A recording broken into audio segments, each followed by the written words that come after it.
Welcome to Sci-Fi Quantum Archives.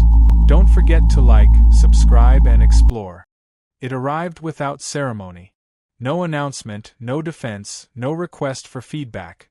Just a thick black binder, dropped off at the departmental office before sunrise, pages still warm from the print. No signature on the first page, only a title in small, dry lettering. Phase Geometry of Inner Worlds. Staff assumed it was a formatting error. Nothing else about it made sense either. Paper stock too heavy.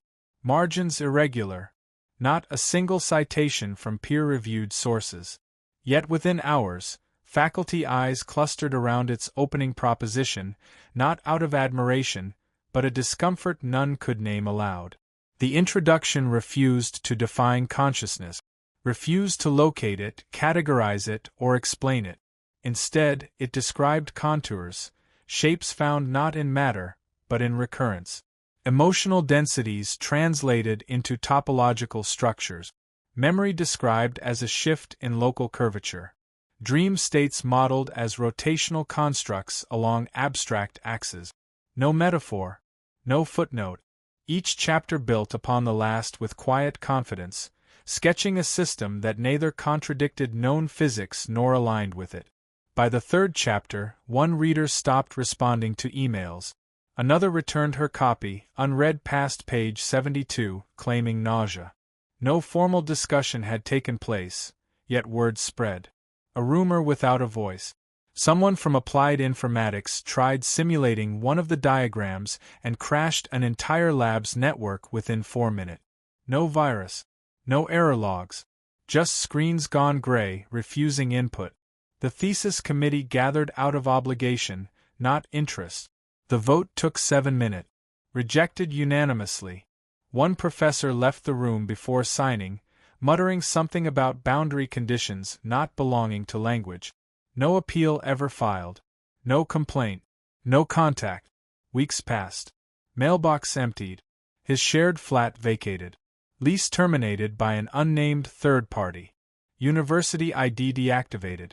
When administration tried to verify the student's previous degrees, records led nowhere. One foreign university denied ever issuing a transcript. The other had burned down in 2005. No emergency contact listed. No medical history on file. The passport used during admission had expired before the year of entry. The binder remained, locked in a cabinet labeled unprocessed, beside a broken laminator and a forgotten mug thick with dust. Staff avoided touching it.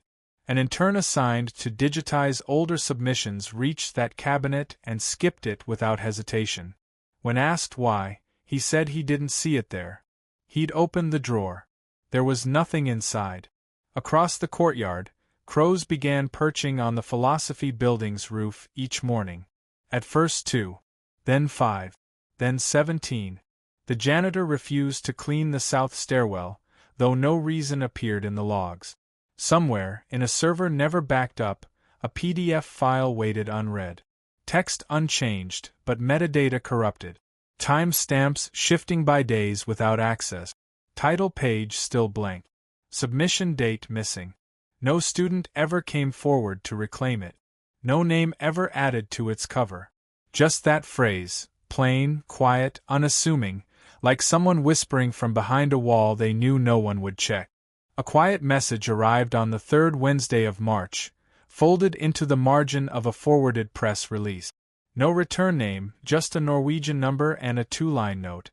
You might want to look into neuropraxis. Their interface isn't new. It's borrowed.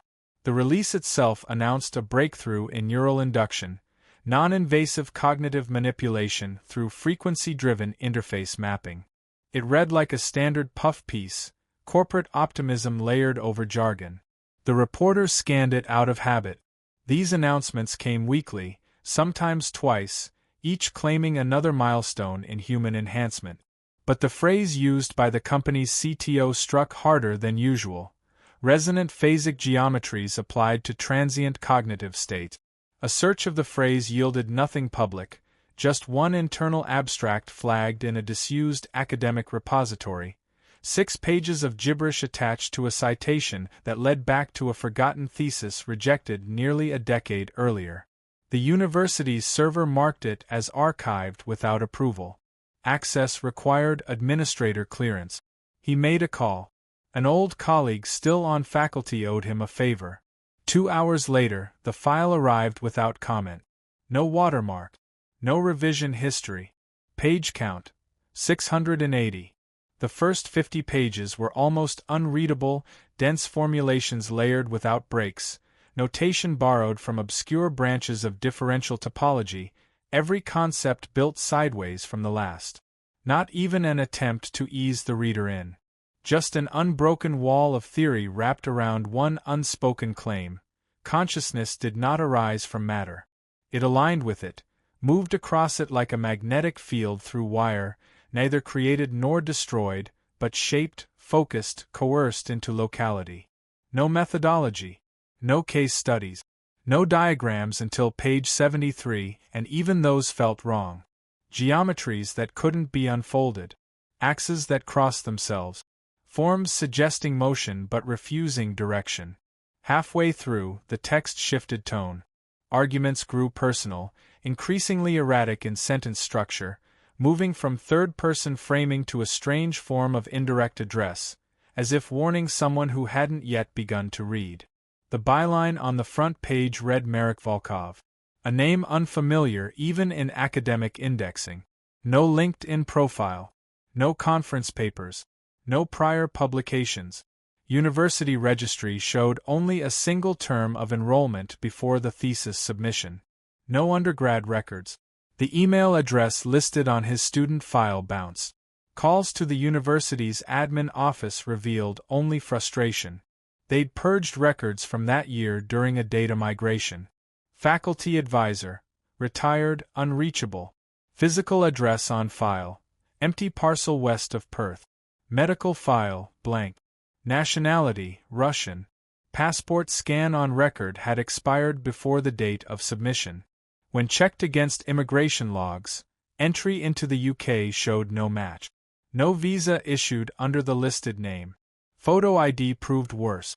The scanned image showed a lean, tired figure standing under flat light, features hard to read due to oversaturation.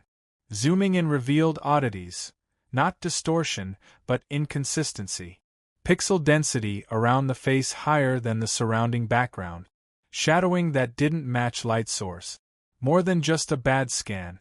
No sign of manipulation, yet metadata pulled from the file reported 2 different timestamps separated by 17 days. Reverse image search returned nothing. Even facial recognition flagged 0 matches. Not low confidence. No match at all.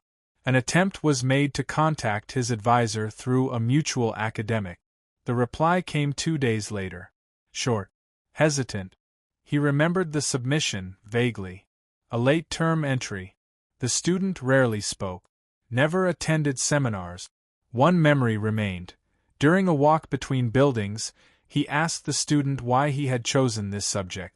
The reply came flat, unemotional. Because it's wrong the way it is. Everything bends when it should fold. The reply ended there. No further contact. No published follow-up. Nothing in the 9 years since the thesis appeared. And yet, on a quiet corner of Oslo's Harbour district, a lab full of engineers in white coats stood around a prototype that claimed to reach directly into memory through transient phase modulation. The design schematic showed a pattern from page 244 of the thesis. Unchanged, uncredited, reproduced exactly. No one in the company knew the origin of the shape. It had passed through 3 subcontractors. The developer who originally translated the design into hardware died 6 months prior during a routine test, cause listed as cardiac failure. His notebooks, found days later, contained line drawings of the same shape, redrawn obsessively across margins, into corners, across checklists and post-it notes, always identical. No attribution. No one claimed ownership. The shape existed without author, passed hand to hand without explanation. And somewhere, in the foundation of a corporate miracle no one dared to question, A thesis sat behind lock and password, its author unnamed in every brochure, erased from every public record, forgotten in speech yet present in wire, code, and blood. A gray morning greeted the airport. Nothing in the sky moved. On the ground, silence passed through arrivals as if rehearsed. The man with the press badge carried no luggage and answered questions with gestures. A black car waited without signage. No driver made conversation. The building they approached bore no company name, only a sequence of 6 digits etched into frosted glass, partially obscured by moss. Inside, corridors narrowed too quickly. Lights remained low despite absence of natural windows. A woman greeted him without smiling. She wore no identification, introduced herself with a first name only. The lab she guided him into smelled of copper and refrigerant. A dozen workstations stood occupied by individuals who never looked up. Screens displayed overlapping shapes, mostly circular, some elongated into forms that resisted naming. At the center, a chair. Padded. Reclined. Headrest encased in silver alloy. Wires fed from its spine into a box with no ports. No buttons. No indicators. A young technician adjusted the straps on a subject already seated. The subject remained still, eyes closed, pulse monitored through a collar near the clavicle. They asked him to observe, not speak. The device engaged with a sound barely audible, like breath caught behind a wall. The subject's eyes moved behind lids, slow at first, then fast, irregular. Hands tense. Feet flexed. A minute passed. 2. Then stillness. When he opened his eyes, something had changed. He spoke, but not about what he saw. He spoke in a language none recognized, until someone noticed it matched a dialect listed in a comparative linguistics paper from the late 1980s, long since discredited. They stopped the test. The subject couldn't recall his words. He asked if he had been asleep. He hadn't. The logs showed full neural activity throughout. The device bore no brand. Internal schematics referenced something called p.eq/Volkov variant 2.3. No one in the room could explain what that meant. Not fully. One engineer offered a shrug, called it black math. Said it passed simulation but failed explanation. They built it because it worked, not because they understood. He asked where the design came from. They shared a file from a partner in Kyoto. Identical structure. Different casing. Another in Santiago had developed a wearable form that induced lucid dream states with 90% reliability. Each version came with similar math. Each traced back to a document circulated between research labs under names that shifted across language. Volkov's equation, one called it. Equation of proximity, said another. Phase codex, from a translation note misread by a team in Tel Aviv. None listed the origin in their patent. Each protected their portion under corporate secrecy. But inside internal memos, his name appeared. Not as a source. As a warning. The headsets shared traits not found in prior neural interfaces. Each affected short-term memory retention in ways difficult to quantify. Some testers forgot portions of their childhood. Others remembered people not found in any record. One described being unable to forget a specific shade of green, though he couldn't point to where he'd seen it. Technicians grew cautious. Operators limited exposure. Usage shifted from research to control. Not officially, but in silence. The type of silence maintained by legal departments rather than ethics board. The original equation circulated only once in full.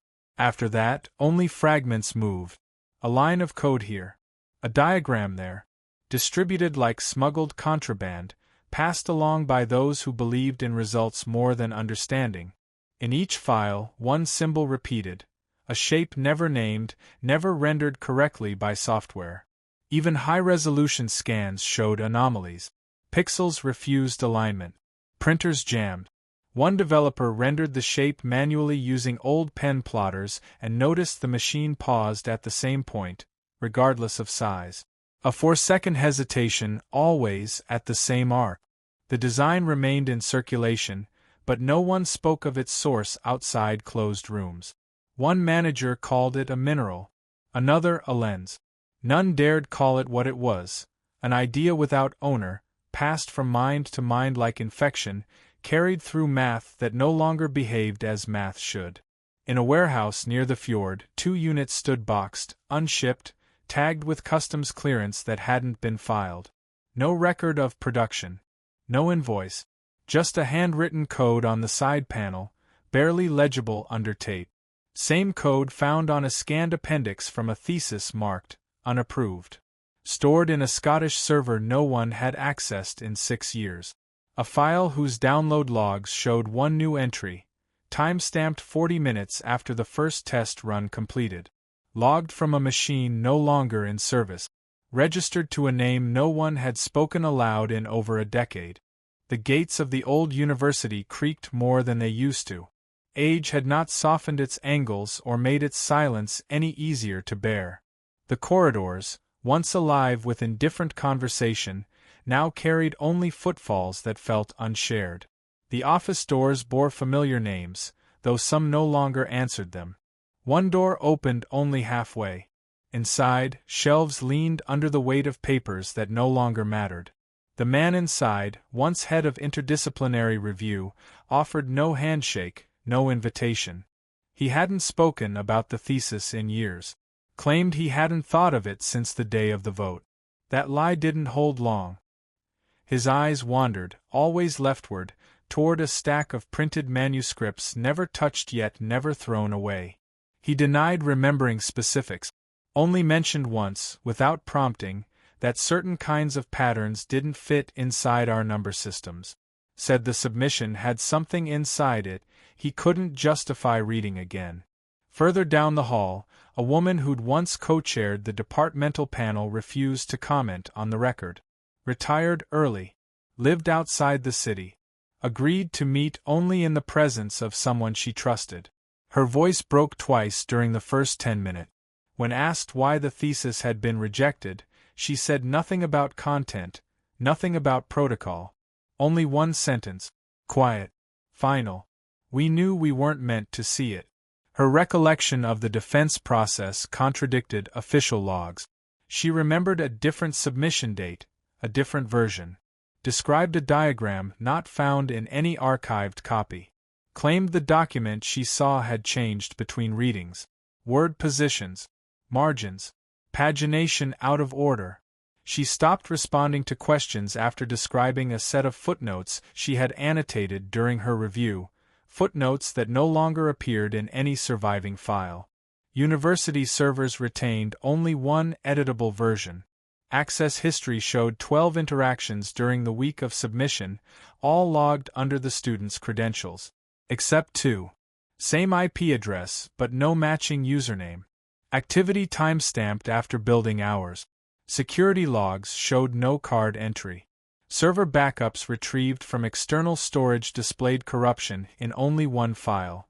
The thesis. Data block mismatches. Header anomalies. Checksums failed under verification. IT flagged the incidents as low priority at the time. Believed to be a permissions misconfiguration. No further investigation occurred. When asked if the author had been contacted, records showed a closed case with a note attached. User account deactivated upon request. No such request document could be found. One faculty member, no longer employed, had attempted to reconstruct one of the models described in the submission's second half. Not for publication. Not out of curiosity. He believed it might aid in treatment of patients suffering from trauma-induced memory loss. His simulation ran for 9 seconds before termination. The results produced values outside his dataset's expected range. Not just noise. Structure. Repeating intervals with no clear source. Within 3 weeks, he resigned. Stopped returning calls. A visiting researcher found him 4 months later at a private facility outside Inverness. Registered under a different name. No visitors permitted. Medical staff noted he spoke fluently in English but responded only to questions posed in German, despite having no documented fluency. Spent much of his time tracing identical shapes into his bedding using fingertip. No symmetry, no repetition, but always the same number of strokes. He no longer recognized the term Volkov. But when asked about the thesis, his pulse slowed. A nurse recorded a single phrase, spoken once in the middle of the night, addressed to no one in particular. He didn't write it. He found it already printed. The university made no official statement. Reassignment of review policies occurred within the same year. New guidelines introduced limits on thesis length.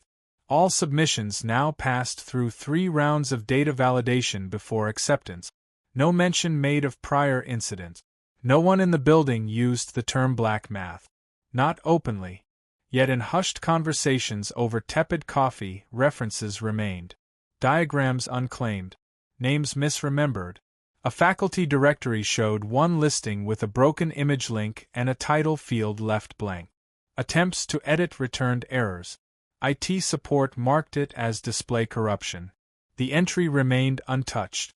In a sealed cabinet outside the graduate office, a single physical copy of the rejected thesis sat among unclaimed dissertations. No spine label, no barcode, only a black binder without mark or name. Pulled twice during audits, each time returned unread. Pages yellowed slightly faster than others. Weight of the document half a pound heavier than standard print. No one asked why. No one checked again. The station hadn't changed much.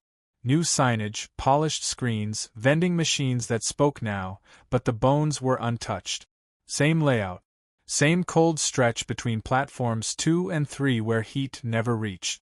Cameras still hung from corners like neglected ornaments, recording every motion without memory.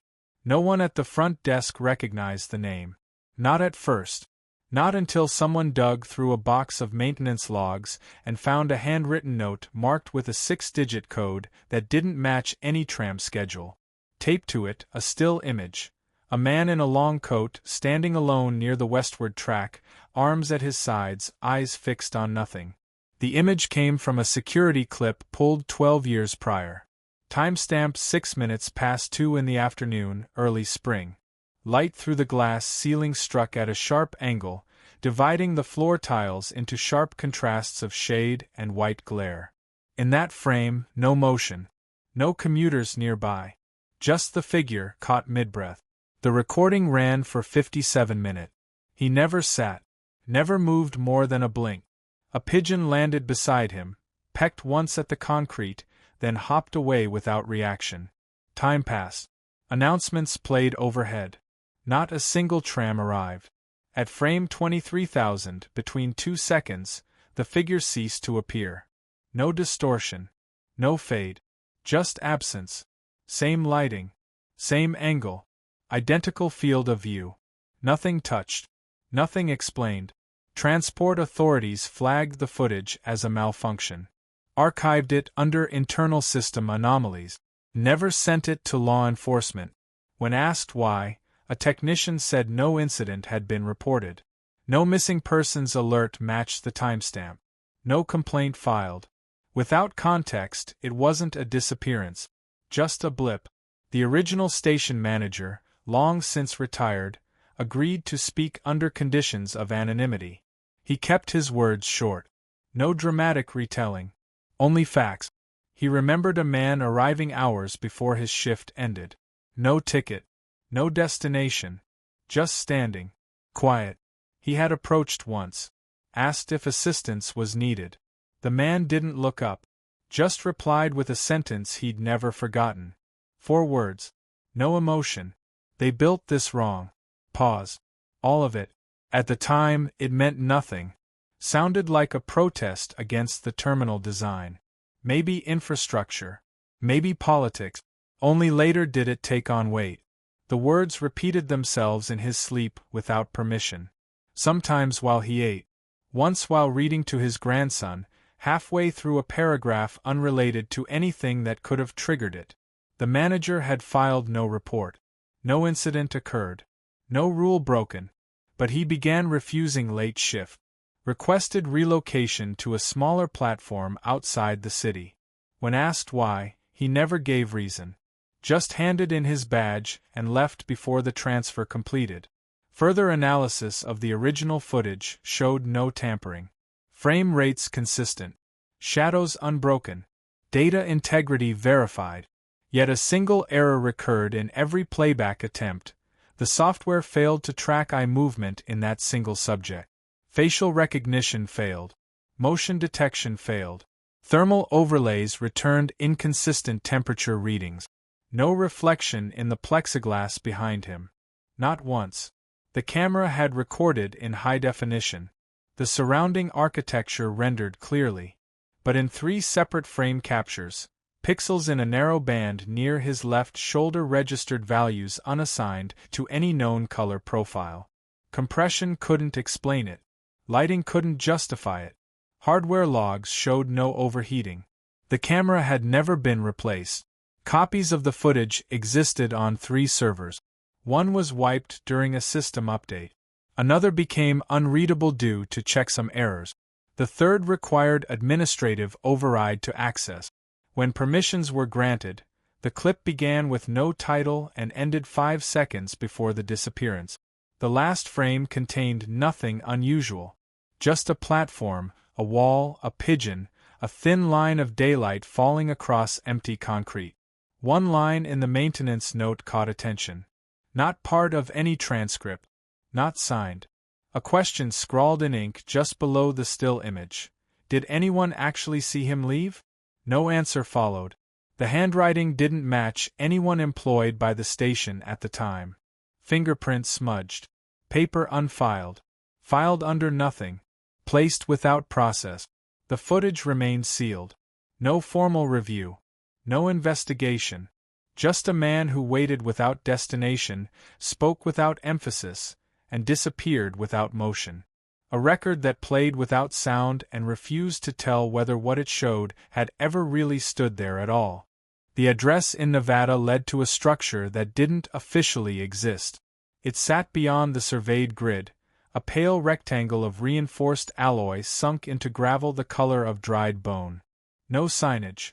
No flight paths above. The contractor who answered questions did so under false identification. No handshake. No apology for delay.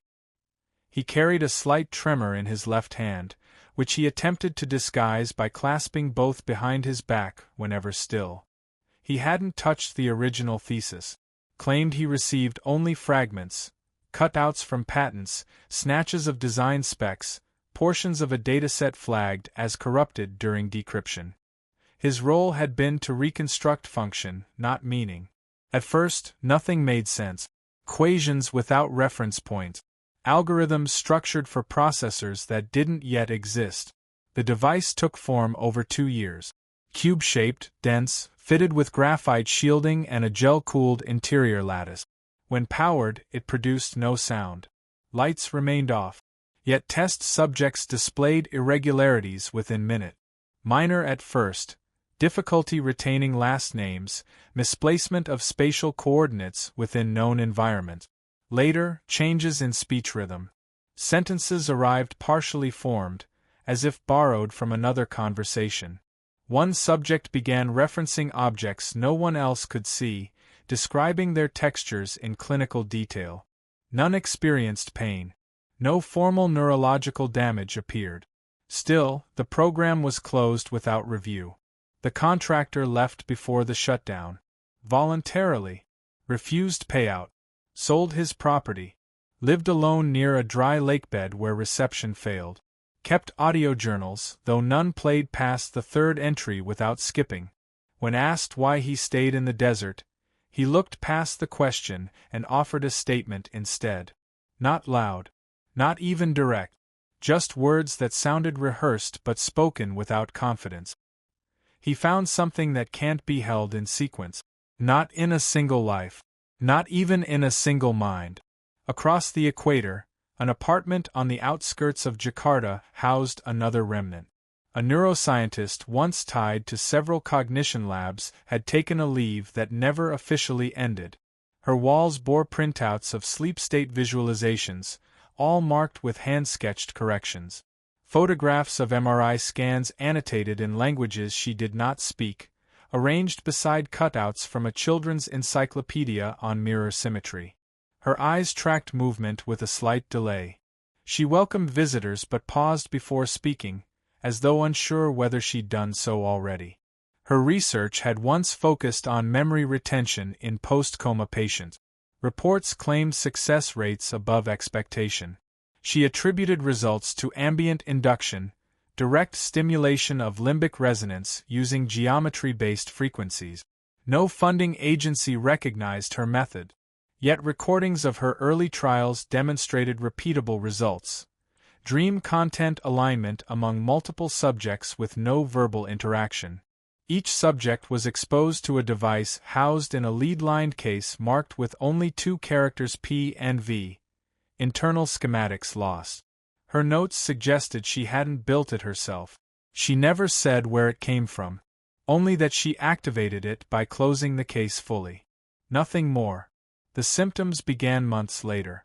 She found herself waking mid-sentence, always speaking to someone not present. Her handwriting shifted. Syntax collapsed into tense loops, past-future inversions scattered across daily logs. One morning, she misplaced her kitchen door. Not the key. The door. Said she remembered it being there, even heard it open during a storm. Yet no hinge marks on the frame. No records of renovation. Sleep came shallow, yet dreams turned dense. Full conversations. Instructions spoken in voices unfamiliar but carried with conviction. In one journal entry, she described a memory of standing on a shoreline she'd never seen, holding a child's hand she couldn't name, discussing a machine shaped like a folded coin. When asked why she hadn't sought medical review, she only replied once. If this is illness, it's consistent. If it's something else, I'm not supposed to treat it. Both she and the man in Nevada exhibited matching gaps, moments where memories should have anchored but floated untethered. Neither knew of the other. Yet when shown a diagram from the thesis, each flinched. The man stared for 5 minutes without blinking. The woman refused to hold the paper. Each described an experience they believed belonged to someone else. Not a hallucination. A memory they had not earned, wrapped in sensations they couldn't refute. Not trauma. Not fantasy. Just wrong alignment. As though a corridor had shifted half a degree without moving its walls. Both believed the author of those equations had stopped perceiving in sequence. One said time had become porous for him. The other said time had given up its claim. No physical evidence confirmed these effects. No blood tests. No imaging. Yet among engineers, scientists, patients, and strangers alike, the same description emerged in different forms. He didn't change the mind. He peeled it outward, stepped sideways into something with no hour markers, something that never invited a second glance because it had already been seen. The archive was mislabeled. Not lost. Not hidden. Just indexed under a department that had ceased to exist 5 years prior. The recovery came through accident, an automated scan flagging a file name that matched no known format, buried inside a deprecated drive slated for reformatting. When opened, the file contained a familiar structure. Same title. Same introduction. Same page count. But something trailed after the final reference. A section unnumbered. No header. No formatting. Tensor diagrams filled the space. Notations dense but arranged with unnatural symmetry. Unlike the rest of the thesis, where theory tangled through language, this segment remained silent. Pure expression through form. He fed it through a parser designed for topological compression models. The output was garbled at first, disjointed coordinates, meaningless rotations. But the patterns repeated. A rhythm formed. Once decoded, it spoke. Not with clarity. Not with intent to persuade. Just a voice caught inside itself, describing conditions no longer aligned with consensus reality. The diagrams had concealed a journal. Not written with dates. Not addressed to anyone. More like a practice of remembering, struggling to hold coherence as memory split from chronology. He wrote of losing grip on fixed position. Rooms mismatched their proportions. Street corners led to wrong buildings. Names failed to attach to faces he had known for years. But he did not describe it as illness. There was no fear. Only notation. He charted the shift like a surveyor charting erosion, measured, indifferent. Language fragmented first. Not speech, but meaning. He claimed certain words no longer connected to their referent. That naming no longer held power over form. That distance between objects began to feel arbitrary, as if relational proximity had ceased to depend on physical markers. At one point, he described standing in a stairwell and watching his reflection arrive 2 seconds before he did. Not in the mirror, but in the memory. The sense that he had already experienced the movement before his body caught up. He called it pre-echo alignment, though no theory supported the phrase. He insisted the shift was not pathological. He believed his mind had begun to externalize, not dissociate, not disintegrate, externalize, extend itself across coordinates not bound to tissue or thought. He believed the brain housed only compression, a placeholder for a shape more real than structure, something like curvature applied to relation itself. One entry noted a moment during a rainstorm when he heard a voice address him from the inside of his own decision. Not inside his mind. Inside the act of choosing.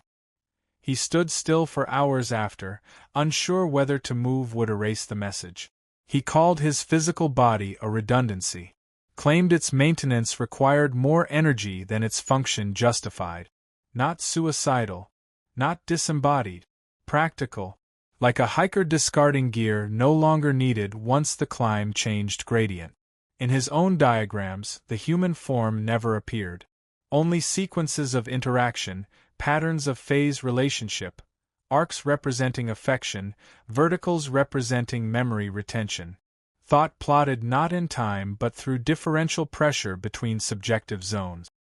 He wrote of a phenomenon he called resonant drift, when one's perception migrates from a signed present to a nearby alternative without consent or awareness. These drifts occurred more often during high stress, low engagement, or exposure to certain frequencies. He believed one of those frequencies had been present in a lecture hall, buried under fluorescent hum. Another, in the sound of keys striking metal in an old library cart. In a closing diagram, he mapped a loop between 5 coordinates. Each represented an event, unnamed, described only by sensation. One felt like heat with no temperature. Another like recognizing someone across a glass wall only to realize you are alone. He marked the loop as return point unnecessary. No further annotation followed. No explanation. No sign-off. Just blank space. File metadata showed no save beyond that entry. Date modified field glitched, showing negative values. The backup closed without prompt. System clock reset to year 0. No corruption detected. No virus scan triggered. When printed, the final pages refused duplication. Copiers froze. Printers jammed. The images had to be hand-transcribed. Every curve. Every ratio. No scanner would retain fidelity. Ink smeared without contact. Paper warped at the edges. Among the recovered data, one line remained bolded without formatting. No font change. Just darker on the page, heavier somehow, though printed like all the rest. Memory is not what holds us together. It's what reminds us that we were ever separate. The road leading up to the observatory no longer appeared on digital map. Asphalt crumbled beneath shallow soil, barely wide enough for a single vehicle. Pine needles layered the path, dulled by rain and silence. No sign marked the entrance. Only a rusted gate swung inward without resistance, hinges dry from years of disuse.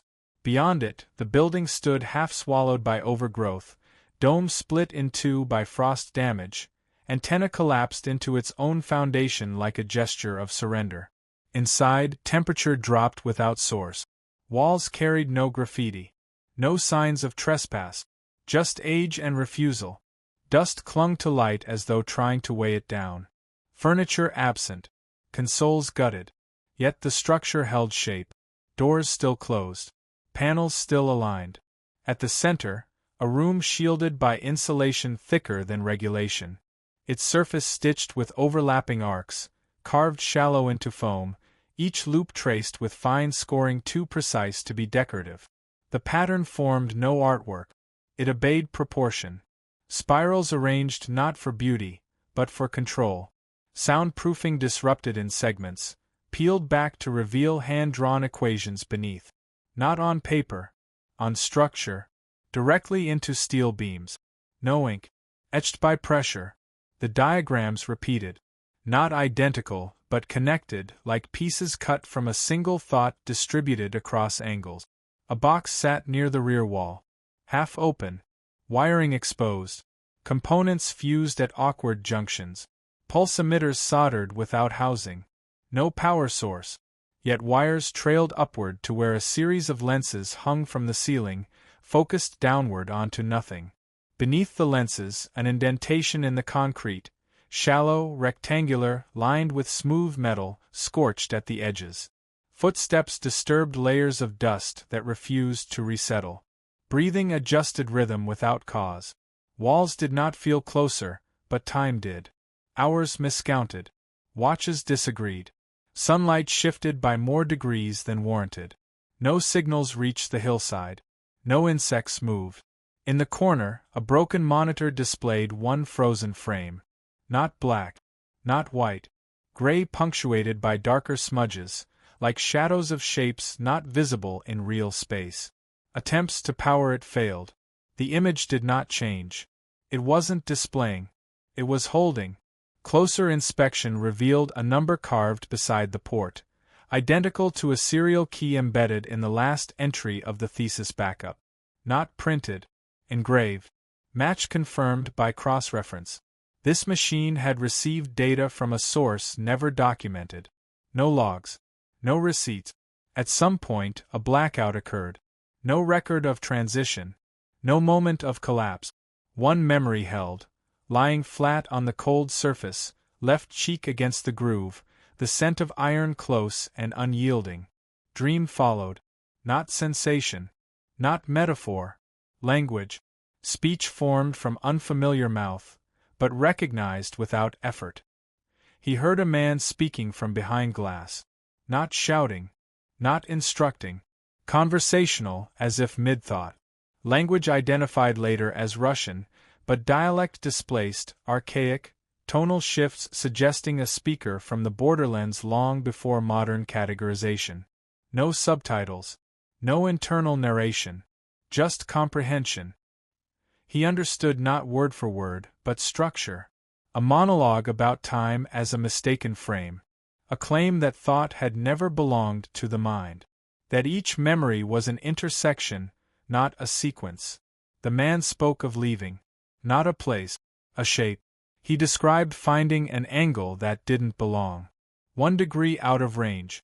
Said he stepped through it because nothing was watching from the other side. That it was safe precisely because it was incomplete. Upon waking, position had shifted. Not much. Enough to question. Jacket moved. Watch turned inward. Recorder left running, but captured only static, intermittent tones aligning with the arcs etched into the chamber walls. No records existed of research conducted on site. No grants. No scheduling. But the observatory's power logs from 11 years ago spiked twice across 2 months. Usage matched that of an active medical imaging suite. Equipment never existed there. No trail followed. No narrative supplied. Just presence. A presence divided across markings, shapes, and interruptions in pattern that could not be described, only found. He left before the sun set, unsure whether the building was behind him or ahead. No entry had been made in the site's visitor log since 1987. No cameras. No alarms. Yet on the way down the hill, his phone pinged once. Unknown network. Name appeared briefly before signal died. 4 characters. No spacing. PVQ. It started with a word. A name spoken during a call that shouldn't have ended. He had been mid-question, voice firm, recorder on, nothing uncertain. The contact paused, responded as if meeting him for the first time. No recognition. No reference. A completely clean slate. When pressed, the voice on the other end grew cautious, then quiet, then gone. Voicemail replaced presence. Follow-up calls rerouted to a receptionist who insisted no such meeting had been logged. A second occurrence followed 3 days later. Different subject. Same result. Different country. Same voice tone. Flat, unfamiliar, not defensive, just unaware. As if their memory had not failed, but been replaced. Not forgotten. Substituted. Audio recordings from previous conversations still existed. Time-stamps intact. Metadata clean. Nothing corrupted. Nothing tampered. Yet when played aloud, background noise did not match location. Acoustics wrong. Echoes too long for the room. At one point, a door opened in the recording that did not appear in memory.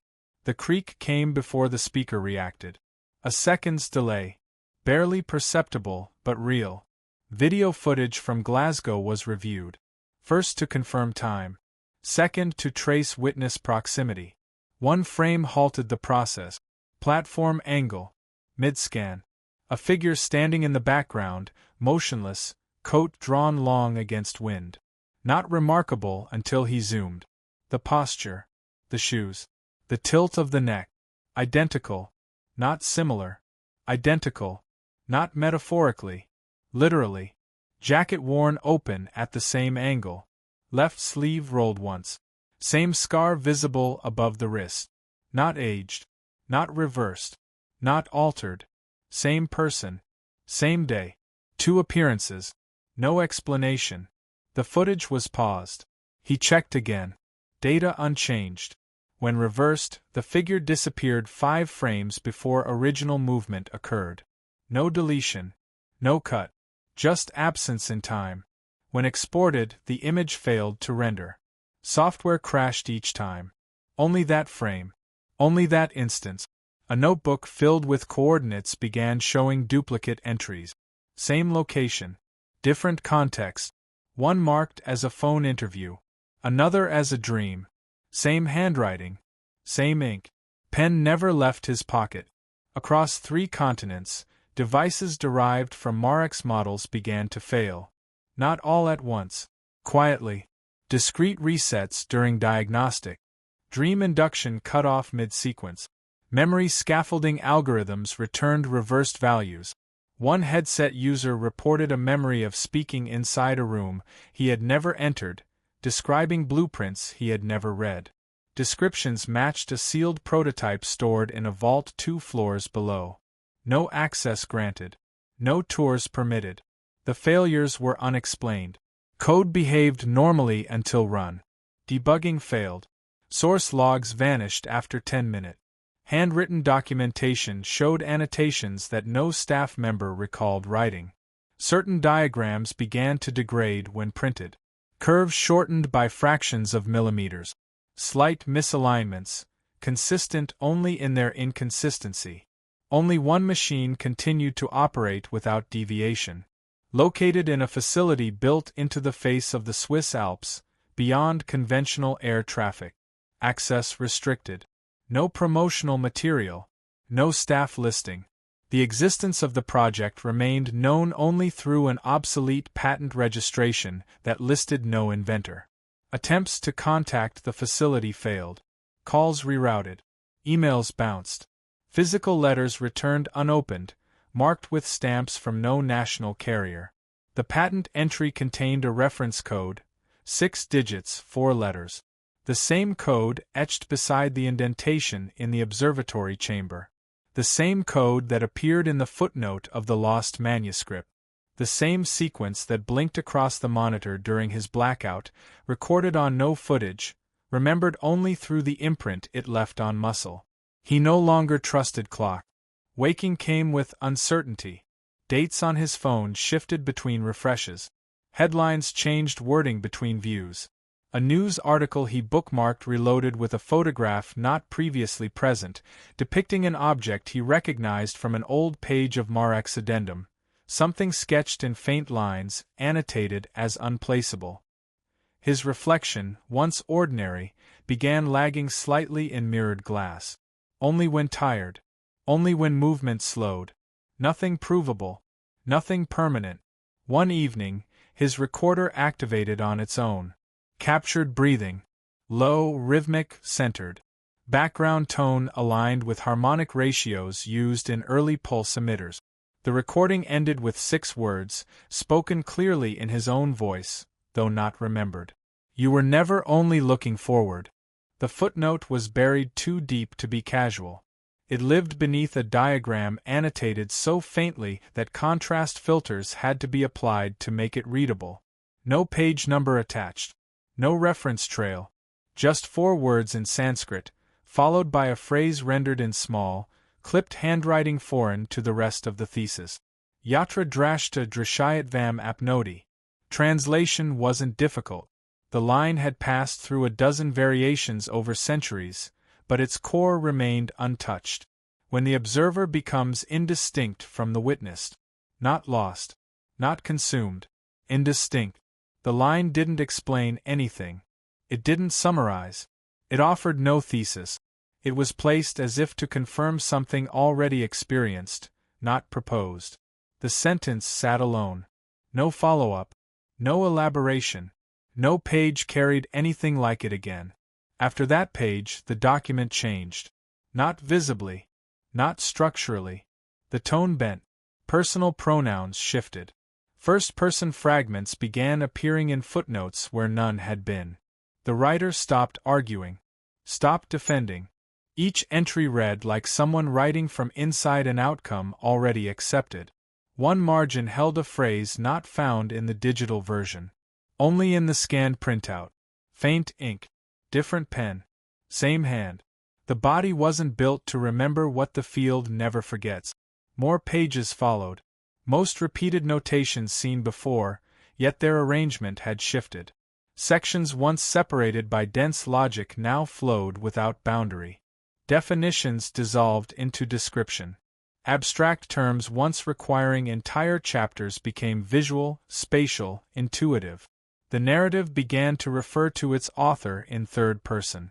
Not a slip. Not occasional. A full shift. It described movements, choices, errors, recoveries, without ownership. As if the writer no longer regarded thought as housed within identity. As if memory had returned from elsewhere and simply passed through whatever form was writing it down. Dates disappeared. Events appeared without origin. In one entry, a conversation unfolded in perfect clarity, but with no attribution to speaker. 2 voices, one of them silent. The text admitted this. One paragraph described a corridor with 7 doors, each leading to a room that only existed once entered. All rooms looked identical.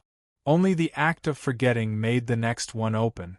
Another page listed experiences chronologically, but in reverse. Last action listed first. Memory stitched backward.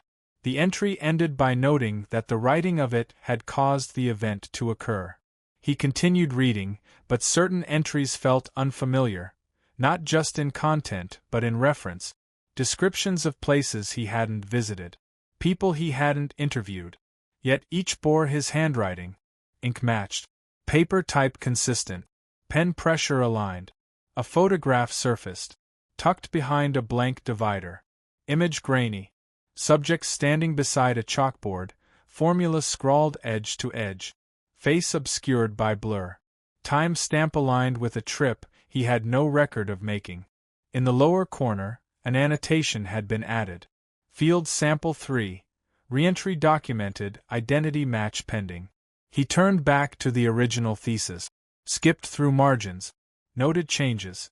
In several passages, his name had appeared, once subtly referenced in an example. Once within a quote, attributed without context. Another placed him inside a building never mentioned elsewhere, describing equipment he had only seen once, in passing, behind glass he was not allowed to approach. He stopped writing in his own journal. Not out of fear. Because the entries began showing up before he had time to compose them. One described a conversation that hadn't happened. 2 days later, it did. Word for word.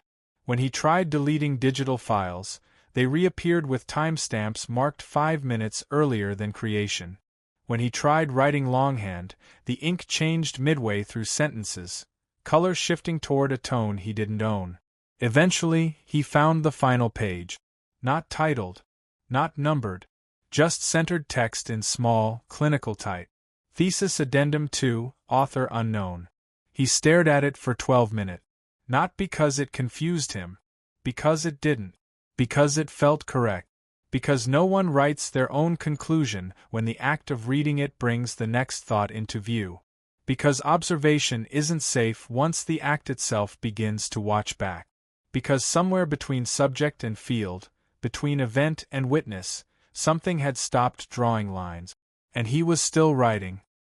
Thank you for watching and sticking with me to the end.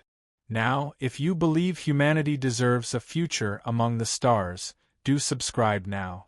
Only those who'd abandon Earth to its fate will scroll past.